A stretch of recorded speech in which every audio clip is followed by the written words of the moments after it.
Hey guys, it's Adam Rose, Vice President, Senior Loan Officer, Western Ohio Mortgage here in Sydney, Ohio. And today is another episode of the Mortgage Guy podcast. And today we're going to talk about renovation lending. What it's all about, what is it, how we do it, what you got to be prepared for. One thing we're definitely not going to be talking about is Travis Kelce and all the mistakes he's been making over the last couple of weeks with the whole Taylor Swift thing, because he's just going to end up being another song. So that should be interesting. So all of you guys that are following that out there, including my assistant, you just need to move on. So let's talk about renovation lending, shall we? All right. Step one, find a house. Haha, given, right? So whether you're doing a refinance or a purchase, the house is numero uno. Once you go through the home with, if you're buying a home, you're going to be with your real estate agent. You really want to kind of narrow down what things you believe will need to be done to the property in order to bring it up to par or standard for whatever loan program that you're doing. And believe it or not, we have every option available for renovation lending. I will tell you that we've kind of narrowed it down a little bit because the way the market is and how pricing is on the secondary market. USDA renovation loans and FHA 203K are the primary loan products that you're going to be using to do this.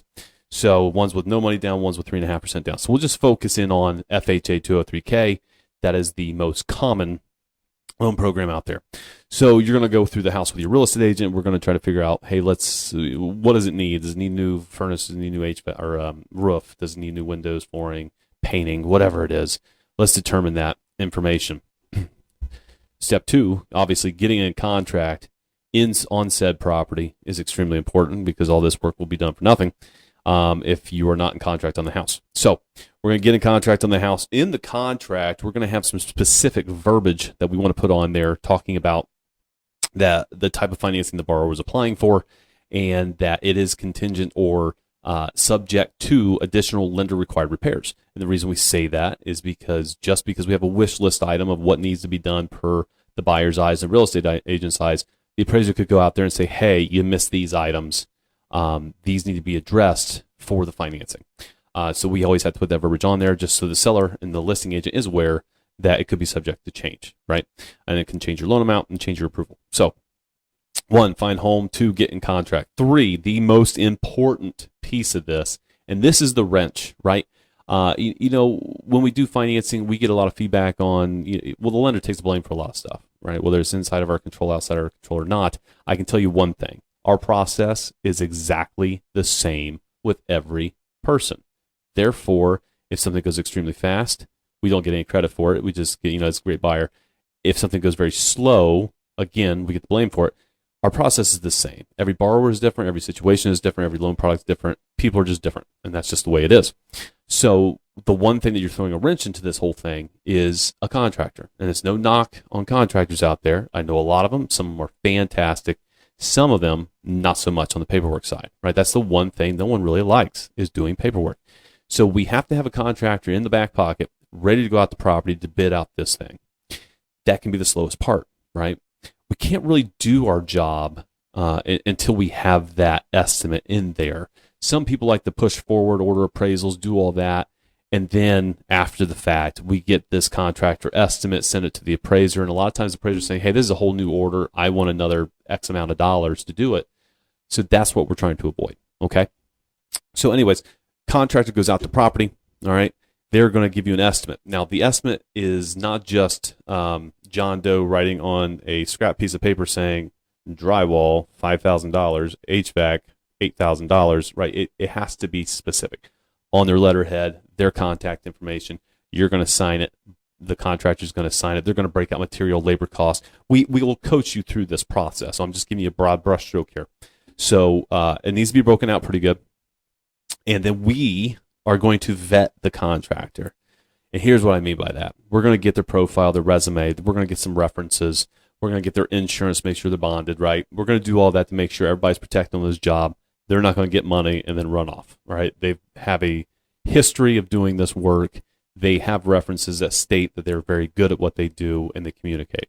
So we're going to do that part for you, okay? So once we have it all right, we got the house, we're in contract, we have the contractor estimate. I meet with buyer.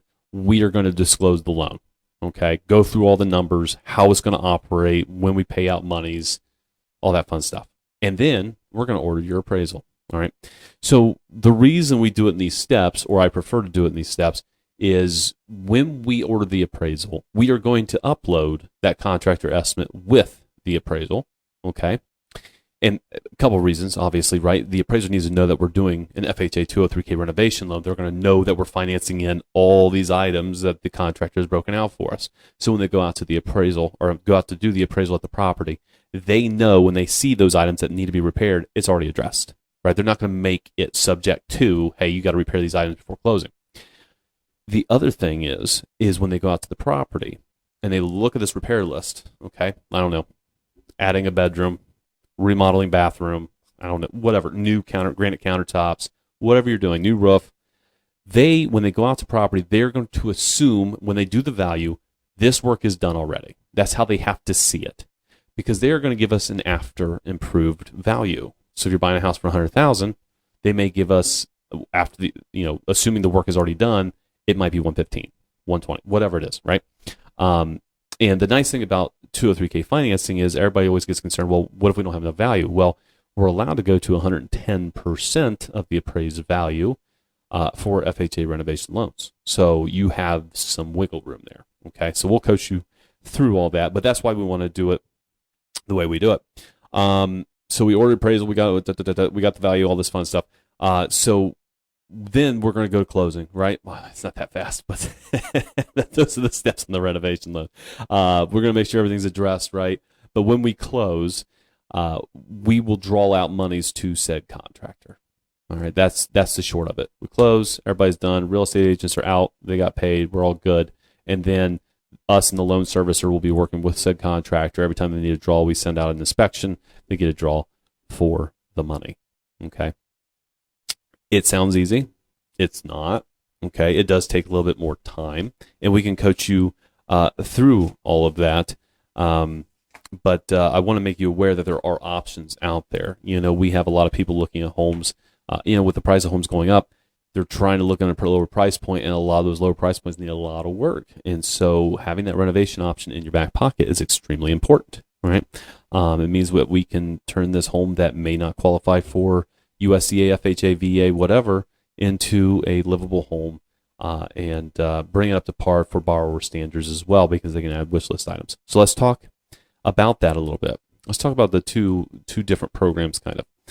The main one's FHA, right? That's what we're going to focus in on here. So FHA, it's called the FHA 203K. There is a streamline option. There is a full K option, okay, or a full. What the main difference is, with the streamline option, it's going to be a little bit easier, a little bit less expensive, okay, because we're dealing directly with the general contractor. Again, you want a GC, you can have one or two specialty contractors if needed, all right? We don't want to go over 3.